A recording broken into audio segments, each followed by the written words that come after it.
Microdose, yeah, Microdose. Hosted by Kush Hayes, I'm talking the talk, cause they got things for you to know. That microdose, microdose, dose. Microdose, microdose, dose. Microdose, microdose, dose. Microdose, microdose, dose. What gets this next? Go and take a guess. No matter who it is, every episode's the best. Every episode's the best. Every episode's the best. If you disagree, you're crazy, simple as chess. Microdose, microdose, microdose, microdose, microdose, microdose, microdose, yeah, microdose. What's good, y'all? Kush Hayes here, coming to Christmas edition of the Microdose. Oh my god, this is like we've done like 5 of these now. It's pretty exciting. So I hope you guys are all having a safe and happy holiday. If you don't celebrate Christmas, if you're a Hanukkah person or you're Kwanzaa or Ramadan or whatever it is you do, hope it's safe. I hope it's happy. Do not drink and drive, folks. Like that's the most political I like to get. Don't drink and drive. All right, it's a good policy. It's a good policy. That voice right there is no stranger to any of you who've been listening to the Microdose. Cinematographer Steven Steinbacher. What's good, yo? How you doing? I'm doing pretty well. A little sore because I've been hard at work editing a music video, just kind of cramped at this very desk I'm recording at right now. So my body is like falling into like the editing position it wants to be in, kind of.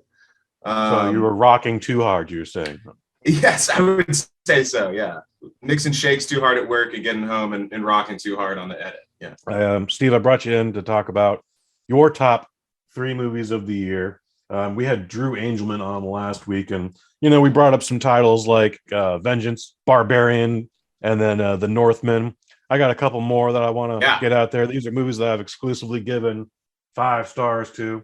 But before we get into that, we just are coming off a huge weekend, almost bigger than Christmas, one might say, or at least James Cameron would say. And that was 13 years. We finally got Avatar 2, The Way of Water. Initial thoughts, no spoilers. He fucking did it.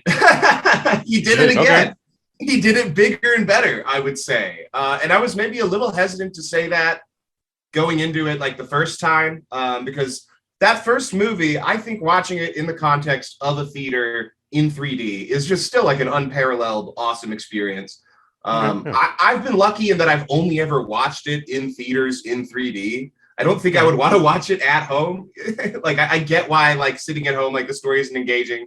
And I get like a lot of there are some insane things you just kind of have to accept with Avatar, like the built-in like white savior stuff and all of that. But once you work around that, like it is just the most detailed, immaculate world you can find in cinema. Like it's just from the ground up, so well constructed. And Avatar 2, I just feel like is even more detailed, even more just like mind-blowing, like actually in the way it looks. It's just incredible. And my partner, who didn't like the first movie, thought this one was great just because the visuals were so strong. And I kind of have like it's mind-blowing. But your thoughts? Let's hear. My thoughts. So I went into this like I was going in to see Star Wars 9 or even Episode 3. Like it felt more like an obligation. Like, all right, I'm gonna give you some money, sure, Jimmy, if it make you feel better. And like it's James Cameron. Let's just be point blank, man. It's James Cameron. The dude knows story. The dude knows how to spin a narrative. Like he can tell a story. But when it comes to the visuals, and again, fantastic visuals, dude. I was in there. I had the 3D glasses on. I was at a Regal RPX, not an IMAX, but it's just as big, I guess, depending on where you are. Yeah. And those are huge. Like I'm watching it the entire time. Like it has my full attention. I'm just like, I don't want to see this at home.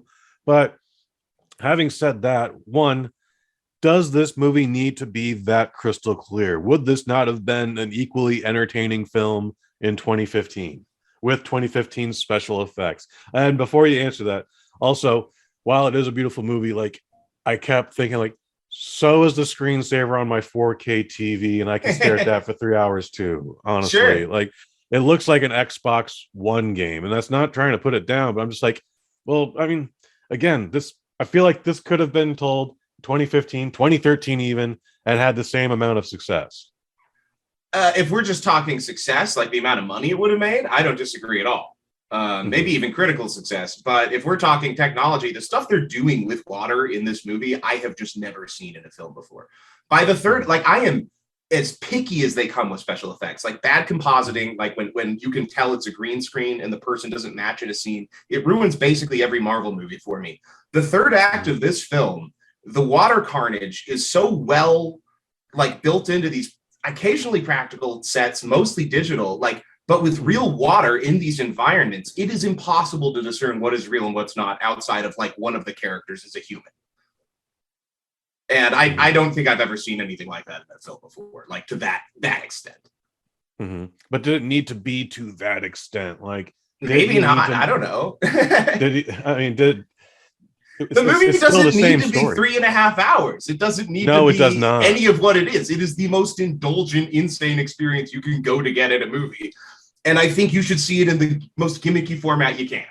I mean, it's not even really a movie. Like, it doesn't even look like a movie at this point. It is something new. And I don't think it's like the most amazing thing on a narrative level. I think it's like functional. I think the story's nice. But there is over 2 hours of the movie where there is no narrative thrust. It is just scene to scene of you going from pretty environment to pretty environment. And somehow like the effects keep one-upping themselves and the set pieces get more elaborate. And by the third act, when the human body's getting dismembered and flung all over the place, where the scale of that was just hilarious to me. I mean, I don't know. Very entertaining movie.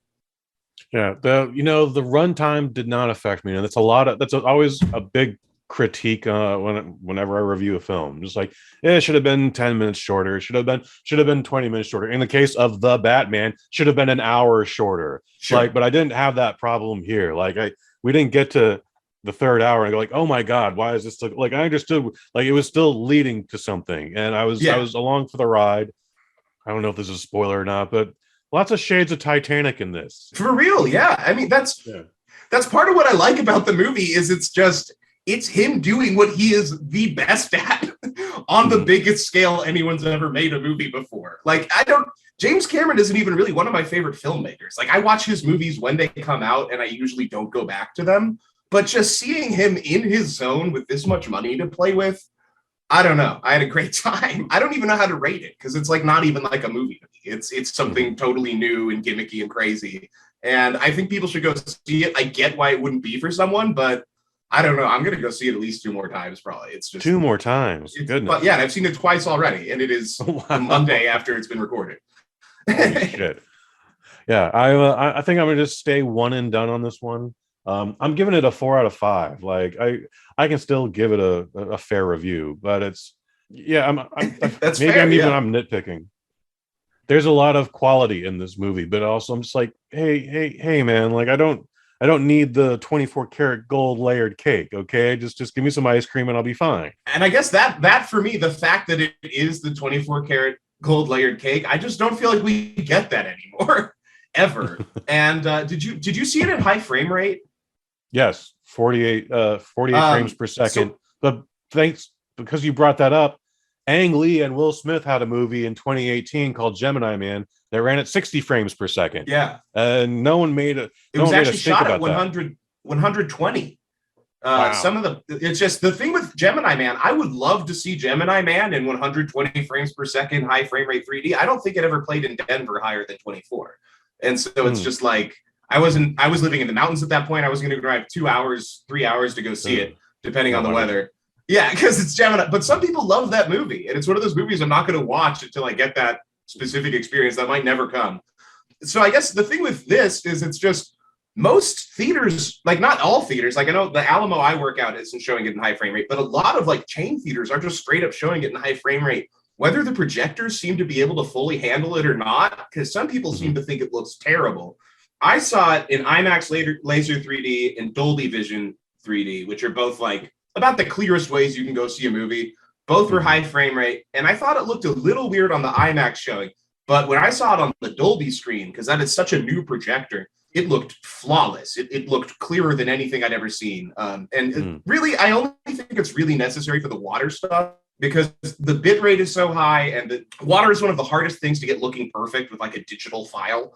And the way they've done it, I mean, I don't think it'll look quite as mind-blowing if you see it on just like a TV, but the way they have it with the high frame rate and the 3D, it is crystalline and just totally believable in a way I've never seen water rendered before. I myself enjoyed the high frame rate. Like, again, it just looks smooth. Like, if we have to judge how pretty this thing is, this thing looks very pretty. You know, again, everything is smooth. Everyone is. I remember people making a big stink about one of the Hobbit movies being like 40 frames per second. I didn't see any of the Hobbit films, but I was like, really? That sounds like it would be better, but all right, I guess it wasn't. The second and third ones, I believe, were shown in 48 frames per second. I'm not sure if the first one was. But those movies just had weird rushed production cycles in general. Like, it was only supposed to be one movie. It got split into two, then it got split into three. So they just don't look very good to begin with. So there's that going for it. And then also, 10 years ago, none of the projectors were able to handle the 48 frames per second. Like, I don't think, I was living in Kansas at the time. I don't think there was a theater in Kansas that was showing it that way. Like with Avatar, when it released in 2009 or 2000, I think it was 2009, they got 3D to theaters. I don't know what they did to make that happen, but they made it like there's just enough money behind Cameron, I guess, that they're able to implement. Like, a lot of what killed film projection, I guess, was how hard the Avatar release pushed having to have a digital projector. Like, that was like the final gasp of it in like theaters, apparently. And I guess they've kind of done that again here with them being able to project it in this higher frame rate. I think that's pretty cool. Any favorite characters? Without getting too specific, the whale. Any of the whales? Samoan banana slug is what I called it. Okay, that's what you were referring to with the. I saw the text and I was like, I don't know what character that is. It looks like it's a whale, but it looks like a giant banana slug, and then it's got all the Maori tattoos on its stomach. Yeah. You're right. Samoan banana slug. I see what you're saying. Okay, yeah. I really liked Sam Worthington in it. I know he's kind of a joke of an actor to people, but I thought he was great here. Very emotional role, and I thought the sort of flawed arc he and Natiri have in the film was kind of cool for a movie like this. They're not just like perfect parents, and I think that's neat. I don't think the story is like anything special particularly, but I think it's very functional, and it definitely kept me engaged. So I'm excited to see what they do from here. Apparently, the third film, they shot even more of underwater than this one. So we'll see what they do with that. Okay. Again, we both agree, very beautiful film, highly entertaining. You're going to see it 4 more times. I guess what I'll say is, like, I don't think it's going to win too many new converts over. Like, you kind of know if you're interested in it or not. But if you can, like, get past the cynical part of your brain that's like, oh, great, another Avatar movie, and tap into you in 2009 when you saw and had a good-ass time with it in theaters, because I think most people really did, I don't see why you wouldn't be able to do that again with this film, personally. Do you think it'll have the same longevity that the first one did? No, I don't know if any movie is going to quite have the run the original Avatar did. I mean, that movie notoriously, I think it made double what it made its opening weekend in its second weekend, which has never happened before. Outside of, like, not on like a big studio scale. It's happened with like slow rollout movies, but usually with a blockbuster, like the opening weekend is most of the money it'll make, at least in its theatrical run, unless they're like weird with the territories it opens up in. But I do think Avatar 2 is going to make a ton of money. I think it's already made $500 million, which they're estimating was the budget for the first film, or for this film. I think it's kind of hard to really say what the budget is across Avatar 2, 3, and 4, because they shot them like and developed the technology all in one big bunch. Have they shot part 4 also? They've shot some of part 4. Apparently there's a time skip. So they're waiting for the child actors to grow up a little before they continue shooting, which is hilarious when almost all of them are CGI. But I love that. That sort of detail is what creates such interesting work, I think. Nice. Let's get into some other movies we liked. Now, we talked a lot about Avatar: The Way of Water at the beginning. Does that end up on your favorites list this year? So I put a favorites list together just for this podcast. I know you said 3 movies, but I just kind of took everything I liked and threw it together. I won't read them all off, but Avatar ended up, I think, in number 8. Fascinating. I thought this was a really good year for film, and I still am not sure if, like, maybe that's just because the COVID still shuffled everything around. I liked Black Panther 2. Yeah. And what I'm about to say might offend you, might offend your sensibilities. You might want to clutch your pearls ahead of time, but I'm saying the water scenes in Black Panther 2 didn't feel any different than the water scenes in Avatar. Are you kidding me? I mean, it's not at the same high frame rate, man. But I was just like, all right, yeah, like everyone's underwater. I get it. Wow. Okay. Well, so Black Panther 2, I wanted to really. There's stuff I really like in that movie. I thought Namor and what they were doing with him and his people. I thought that was cool. It was a cool way to update the comic. I've always liked that character. But the water scenes, when they're doing those wide silhouette shots of the people riding whales and stuff, it looks great. I didn't have any problem with like the general vibe that they were going for, but there is this like show-stopping sequence over an hour into the movie where they go to, I think it's called Tulakan, the like Namor's kingdom, and it's supposed to be this like amazing like bit of spectacle where you're watching like Mayan temples basically like underwater. I saw it on the nicest screen at my theater, and you can't see a fucking thing in that sequence. It's like the murkiest, like lamest sequence I've ever seen. Like I was like kind of giggling at how like lame that whole scene was. And like, I don't know, Avatar 2 is kind of that scene for a whole movie, but good. So I mean, maybe if we had 14-year-old Sigourney Weaver like playing with this magical starfish, then you'd get some more light in there. But you know, the ocean's dark, man. Like, I get that the ocean's dark. I just think there's a better. I mean, I saw it in like 4K HDR. It should. You can make a dark scene and have clarity. That's my thing. It's like it just was like they didn't want to like come up with a really cool way to do the visuals for the sequence, so they just hid it under like really. I mean, they do that in all the Marvel movies. They just make the scenes really fucking dark, and you can barely tell what's happening. And that's supposed to cover it up. Like the first Black Panther, that first fight scene, it's like in a forest at night, and you just can't see anything in that whole scene.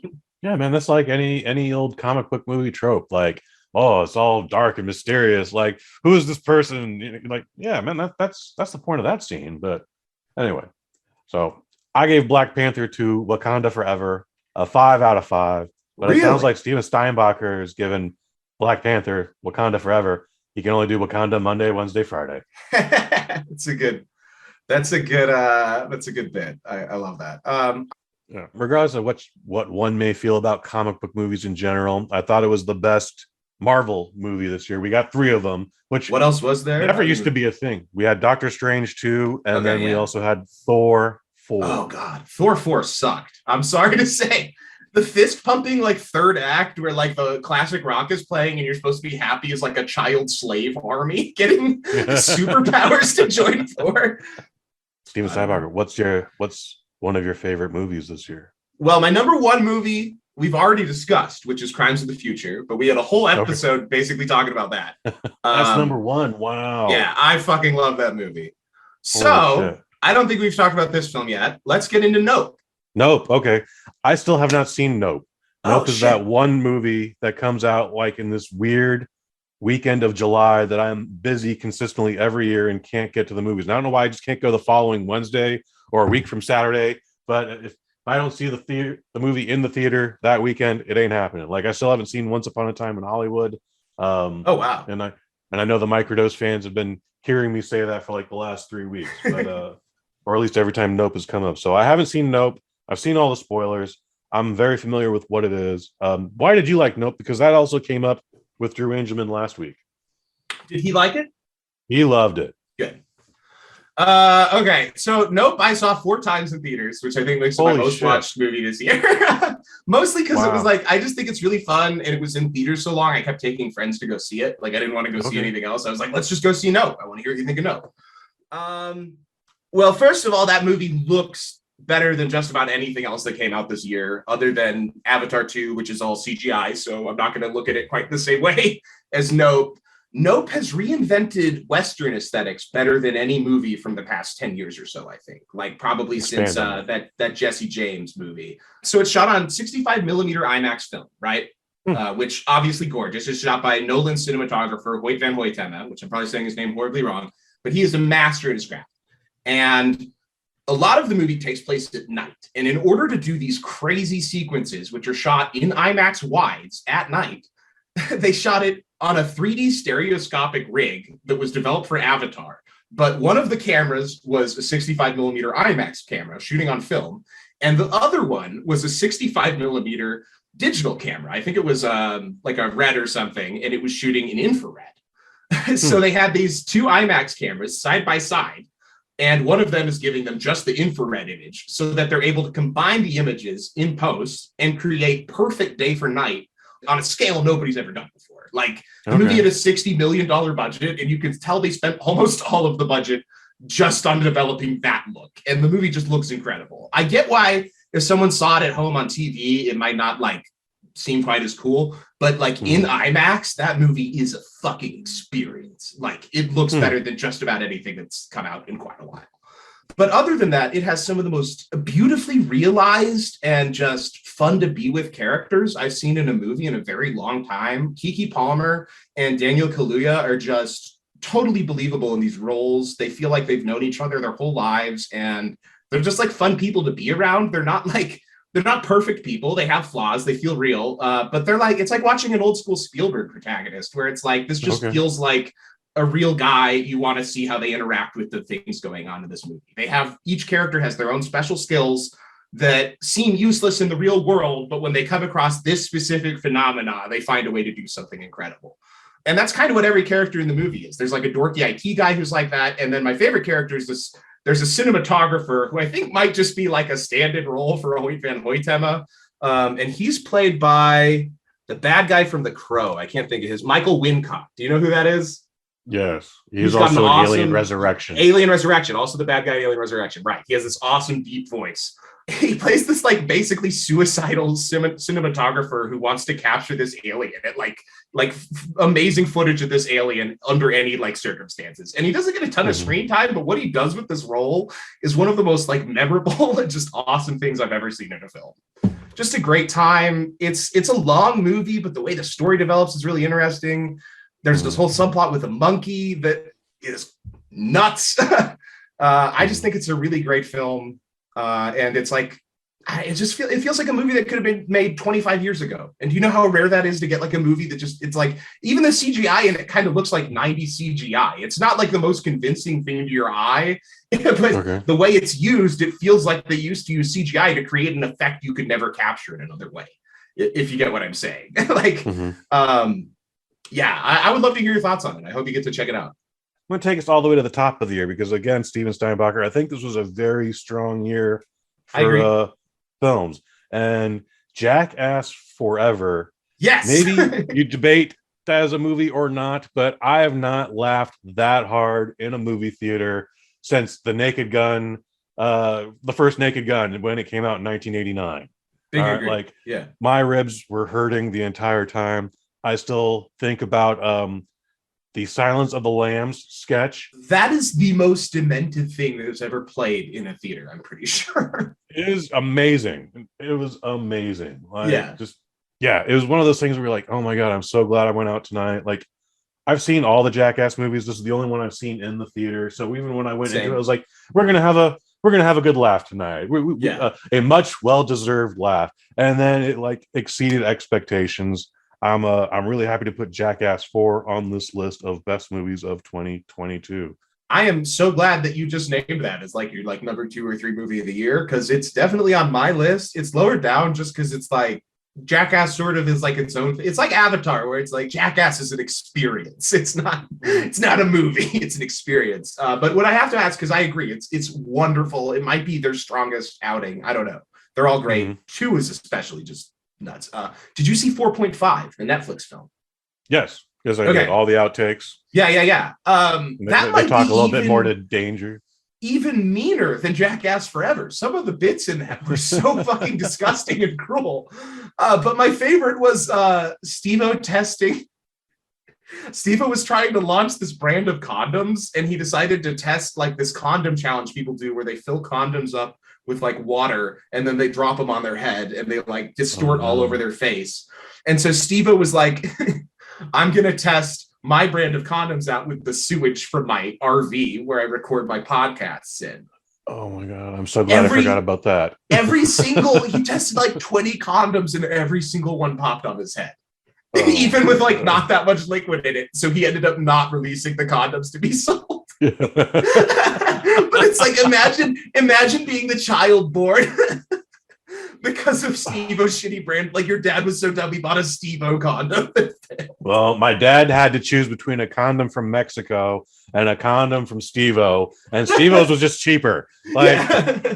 That's some good shit. I am so glad I forgot that shit. Yeah. I mean, like, yeah. So that's on my list. Jackass 4, I gave 5 out of 5 stars to, Sure, or yeah.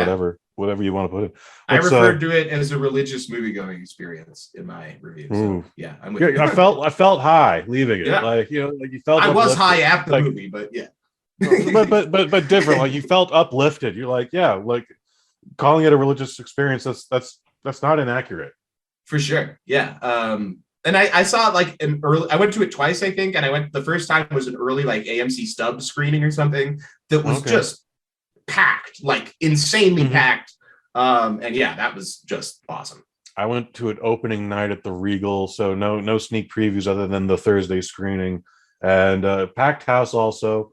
But my only concern was that the dude behind me didn't get sick, because you know they do a lot of. He eventually actually got up and never came back. I think it was after like the dozenth nut punch. Yeah. A guy next to me actually left too, and I was wondering if it was the content of the film, because there was a lot of cock and ball torture on screen in that movie. But I also thought it could have just been I was laughing so hard. I'm not sure which one it was, because I was probably pretty obnoxious to be near during that film. It was too fucking funny. What's your next pick, buddy? Okay. Well, I'd like to discuss one you've seen. So I'm just going to name my next favorite movies until you've seen one. How's that sound? Okay. All right. Michael Bay's Ambulance. Did you see that? Loved it. All right, let's talk about that. I didn't give it 5 stars, but goddamn, did I love it! Like, yeah. If anything, I was disappointed with it because they're like, we're doing some new cool shit with drones here. I was like, I'm here for the drones. Let's show me the cool shit. And there's cool shit with the drones. And then just when it's about to get super cool, they cut away. And I was like, oh, like every single time.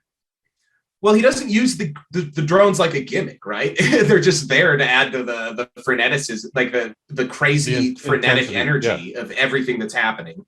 And you know, there's no Michael Bay shot that lasts more than 10 seconds or something. I mean, that guy cuts like crazy. I guess that's fair. Yeah. So the fact that you got those drone takes for as long as you did, I think says something about how cool they are. Yeah. The movie was way better than I thought it was gonna be. You know, like Michael Bay gets a bad stigma. It was like it's gonna. Car chases are fun. You know, Jake Gyllenhaal's going to be crazy. You know, like this. I like Yahya Abdul-Mateen III, former San Francisco civil engineer. I like the chemistry with the characters. Again, the action is fantastic. It's Bayhem. It's you know, I don't feel bad for using the word Bayhem. No. Like it delivered more than I thought it would. In fact, like there's just even like weird scenes where just all of a sudden. They're brothers, so they just share earbuds, and all of a sudden now they're listening to it's not Kenny Loggins, but just it's Christopher Cross sailing. Yeah, it takes me away. Like, me too. Yeah, like, that's me and a buddy of mine. I was like, me and Dom would totally be in that ambulance right now, singing Christopher Cross right now. Like, yeah, that sequence is amazing. I think there's only like 2 needle drops in it. It's that and this like haunting California Dreamin' cover. And they're both just so well used. Is that during the lowrider assassination? I think it's after that when they're like escaping through the tunnels. It might be before that. I don't know. It's close to the other needle drop. But yeah, no, that movie, beyond just all of the cool shit it has going for it visually, which I do think is one of the best looking and sounding movies of the year. You know, Michael Bay has always sort of had his finger on the pulse of America, which sometimes results in stuff like the Transformers movies. And other times results in stuff like Pain and Gain, which is a movie that's in a very roundabout way about why the death penalty is bad. But you have to watch a lot of torture and suffer to get to that. You have Ambulance, which is very low key, a movie about police brutality. And the insane, like over the top lengths the cops will go to, in quote unquote, stop crime. And in this case, it's crime that's only even being committed because the American healthcare system is so fucking terrible. It's just like it has the amount of excess you see the cops do to try to capture these people, even in a movie as silly as this one is like pretty affecting as a statement. And then you get to the third act, and the cops basically like just watch someone bleed out to death in front of them, or try to, and just don't intervene. Like, that is one of the most horrific scenes I have ever seen hidden in like in just like a kind of normal American blockbuster. Like, that's fucking harrowing. And it's just like, I don't know, this tiny beat in this 2.5 hour movie that's mostly a car chase. It was just a lot of fun. Again, you can relate. Surprisingly, you can relate to the characters, but it's also nice to see that like Michael Bay can make a movie as good as that for as little as that. Like, it's a fraction of what one of those Transformer movies cost. Like, I'm not even sure if it was $100 million, but 40 million. He did that movie 40 for million? 40 million. That is what I'm saying. No, it is amazing. A monumental achievement. And because marketing is so fucking stupid at this day and age, it's still flopped by like modern standards. It's insane. Did it flop? It flopped. Yeah, that's what it was written off as. It made its budget back because it was so low, but I think it only made like 100 million worldwide or something. It didn't make that much money. And that's insane to me. I literally, my car was like out of commission when it was playing. I walked over 2 hours both times to go see that fucking movie. Oh, shit. In like a nice theater, because I was like, no, this is an experience. I'm going to go do it. And like, Michael Bay isn't even a director I like that much. I think Ambulance and Pain and Gain stand out as like these like really weird and interesting, like almost Coen Bros-esque like American action movies. But otherwise, it's like, you know, he's making fucking Bad Boys and you're watching it for the explosions and the disgusting, just like weird stuff he packs in it. But Ambulance, I think, is like, it's just it's him trying to do Heat, like legitimately. It's not as good as Heat by any means, but no, he's going for it and he is trying, and it is almost mature. I don't know, pretty cool. Well, I mentioned Jackass 4 that came out at the top of the year. I'm going to now mention a movie that comes out at the bottom of the year. It only came out for 1 week. It is on Netflix actually tonight, and that is Knives Out 2: Glass Onion.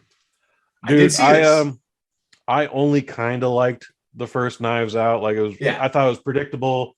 You know, we talk about subverting expectations. I was like, oh, well, it's clearly not. It's clear the guy killed himself. Spoiler alert for the movie that came out 5 years ago. So, but with this one, I was like, I didn't know where it was going, but I enjoyed every minute of it. Again, this was like 2.5 hours long or something. Again, don't feel any of it. Howling my ass off the entire time. The comedy in that is so much fun. It's a commentary about excess. You know, Netflix gave this guy $400 million to make 2 movies, and it was like, oh my god, like this movie is ridiculous now. Like, I can do anything. He's got a cameo by Serena Williams. I don't want to ruin. The movie got a fucking Beatles song in it. It's 2 Beatles songs in it. It's excess for sure. The Beatles song, the first Beatles song, I want to say, is hilarious because he's just like, "Are you serenading me?" He's like, "That's right, baby. On the guitar Paul used to write it on," and then he just tosses it, and you're that clang. Yeah. So I like Knives Out too, and I definitely thought it was better than the first. But there's the sequence. There's like a 20-minute, well, it's a 40-minute flashback montage about halfway through. And 20 minutes of that 40-minute flashback montage, it's just like information you have already seen presented in the movie up until that point. Then it gets to the twist, and it's really exciting again. But there was like a little lull in the middle there for me that kind of took me out of it for a bit. When it's just like you're seeing all of the people in this business like build the business that you've heard them describe the story of already up until that point. I don't know. But I did like it. I don't think those movies are for me. I don't know what's up with them. Interesting. The mysteries don't. I was kind of with you in the first movie where I was like, yeah, guy kills himself, and then also I was like, well, this Chris Evans character seems like a dick, so he's probably the bad guy. And then both of those things more or less happened. And then this one, I don't want to spoil too much, but I was like, yeah, that person's probably the bad guy, and then that also happened here.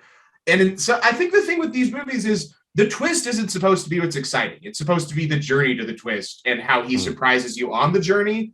But with this one, it was just kind of like he deliberately didn't show you information until a big montage where he did. And I don't know, like I wasn't bored. And I found it, for the most part, I found it very funny and engaging. But none of the cleverness, like it just didn't hit for me. I don't know why. It was just kind of like, it was another one of those. I'll watch the third one. Yeah, we're getting a third one regardless of anything. Like they made a profit literally before the first frame rolled. It's pretty crazy like that. So man, I liked all the actors. I liked all the characters. Dave Bautista not necessarily steals the show, but I had a lot of fun with his character. I just wish they'd done more with him because Batista's such a great actor. Just seeing him like basically be Joe Rogan is kind of like I don't know. No, I think again, like Dave Grohl, Dave Batista is used sparingly. Dave Batista is great. You try and get too much Dave Batista in your casserole, and you got a doorstop.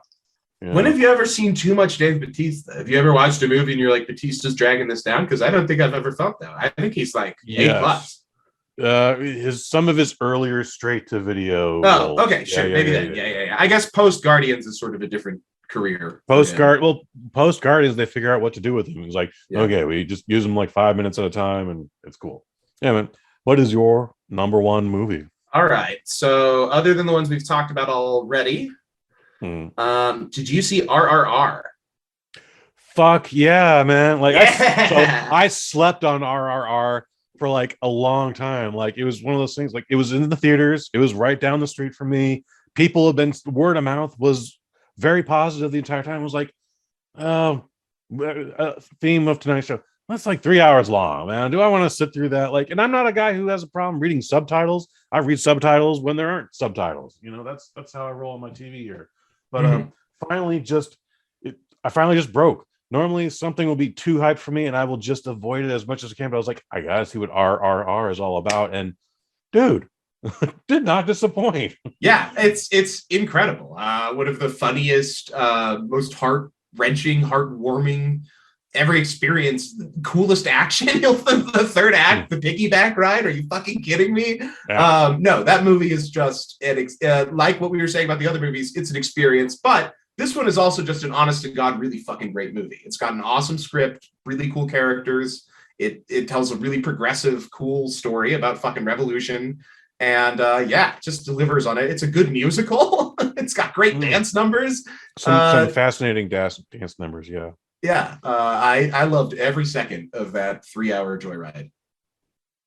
I could not recommend RRR. Like, you got a problem with the international films, whatever, man. You don't like not seeing a movie in English. It's in English.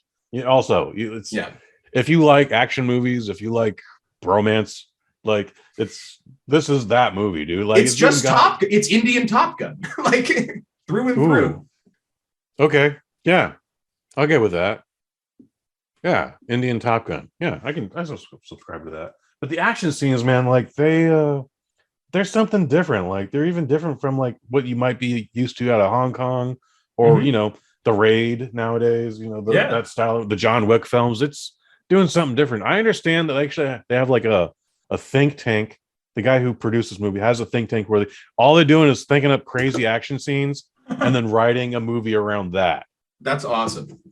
So, like, we got a guy on a horse, we got a guy on a motorcycle. They have to jump over this bridge to catch a little kid, like, and then they wrote a movie around that. Yeah, I mean, I don't even remember. I saw it earlier in the year, like when the hype was first building. So I don't remember all of the set pieces because it is a long movie, but it is a long movie. My goodness, that one at the end with just that final gunfight, it's just so fucking funny. Doing like front flips and stuff with someone on your shoulders. Also the tiger fight early on, all of the bow and arrow action. This motherfucker throws a tiger at somebody.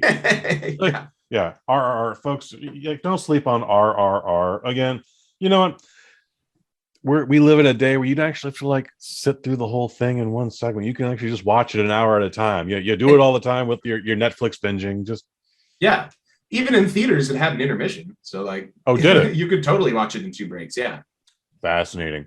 So intermissions keep coming up because, again, tonight's episode reoccurring theme is too much time. I keep seeing people on Facebook going, why aren't they doing any intermissions? And I'm just like, because that only makes the movie longer, actually. Right. Okay.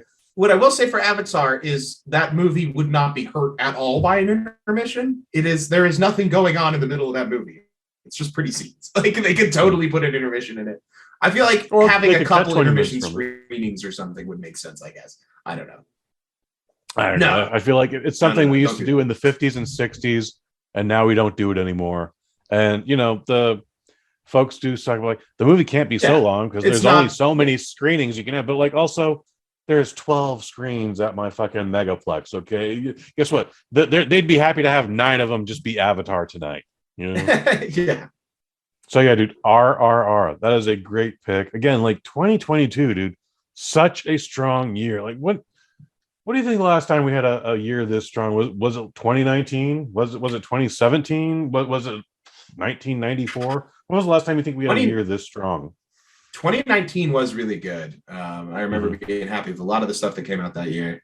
2017, I feel like I liked the movies nobody else liked that year, but there was some good stuff. I don't know. I definitely feel like it's my favorite year in a very long time. I'll say that. I was really like the amount of stuff. Let me just read off some movies I was able to see like within walking distance from my house in like amazing presentation. Nope, Ambulance, Avatar, The Fabelmans, X, The Northman, Jackass Forever, Elvis, The Banshees of Inisherin. Yeah, I mean, those are all incredible looking movies, incredible experiences in the theater that I was able to see just like close by. And I don't know, I've never quite been that stunned in one year, I guess. Any other honorable mentions you want to throw out there? Okay. A recent movie. It's not for everyone, but it's a very good slasher called Christmas Bloody Christmas by my boy Joe Bigos. A big fan of his style. He shoots on 16 millimeter, uses practical effects. If you can sit through the first 30 minutes of sort of annoying drunken banter between characters, you get to probably the best Christmas slashing that has ever happened. Highly recommend that Shudder original. My favoriteest movie still. We still have the Whitney Houston movie coming out next week, so maybe that'll just blow everything up in the water. But my favorite movie of the year is still Top Gun 2. Okay. We didn't talk about it tonight because neither you or I could add anything else extra to that conversation. Everyone is always Top Gun. But you know, like again, I went down this list last week, but again, like this was, I can't stress enough, this was a great year. So like we started out with Moonfall, and then sure, we had Batman, but then you know, we had everything everywhere all at once.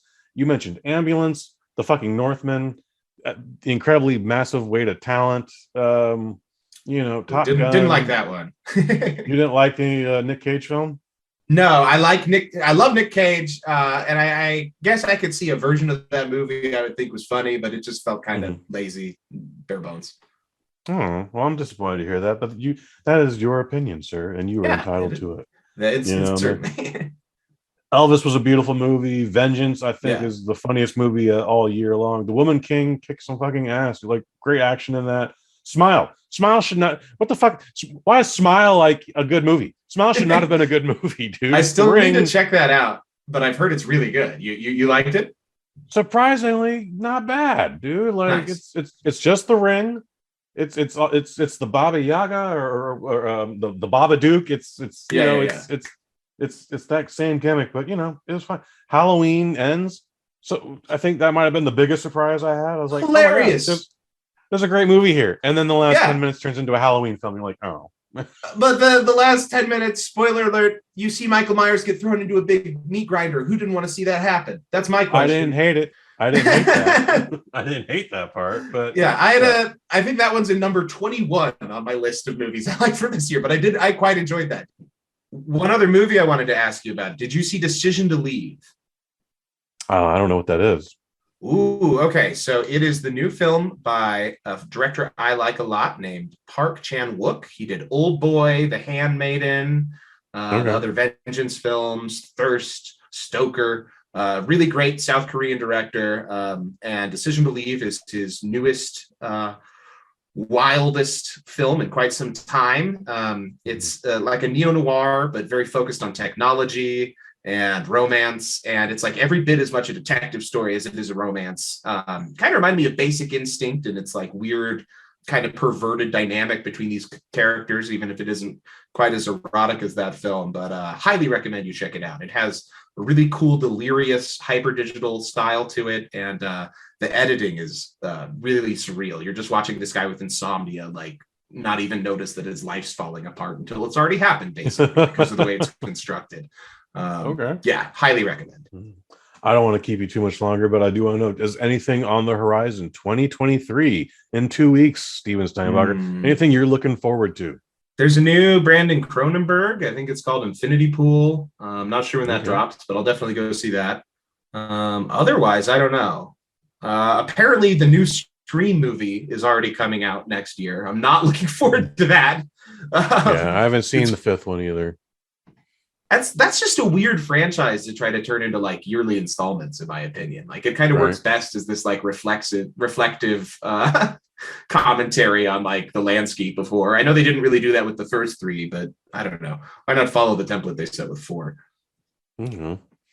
I myself am looking forward to Megan coming out in a couple that looks weeks. fun. Yeah, I forgot about that. I think that actually drops on my birthday. I might go see that. Oh, okay. Happy birthday. Nice. On January 6th, I believe it is. And I thought it was the 13th.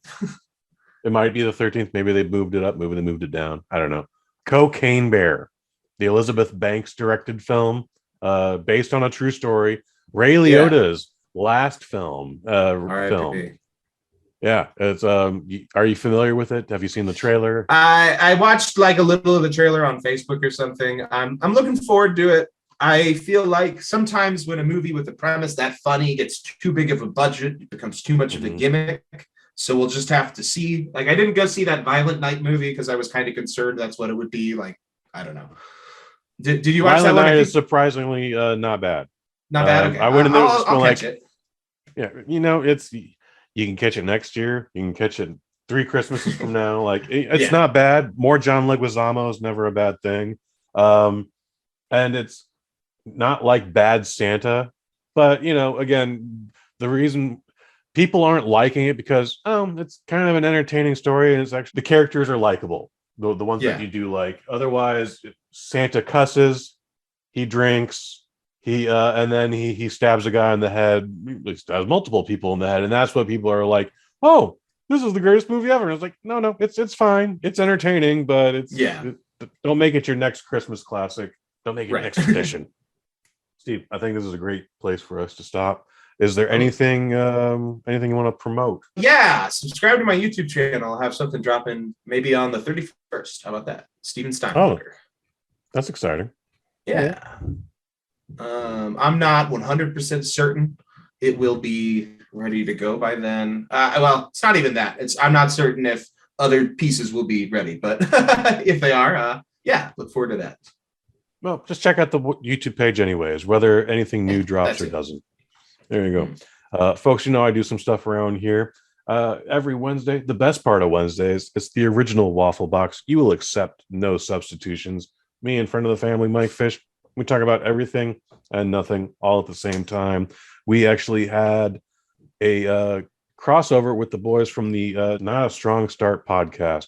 That should be a good time. It's a special holiday edition, and Mike brings it. I'm gonna have a fun time, and Otherwise, for Steven Steinbacher, I've been Kush Hayes. You've been you.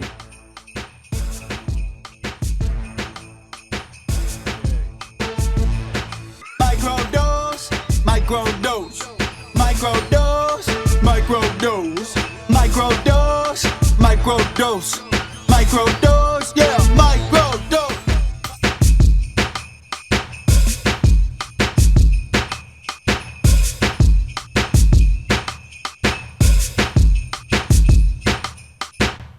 From the Bosnet family. He fucking did it.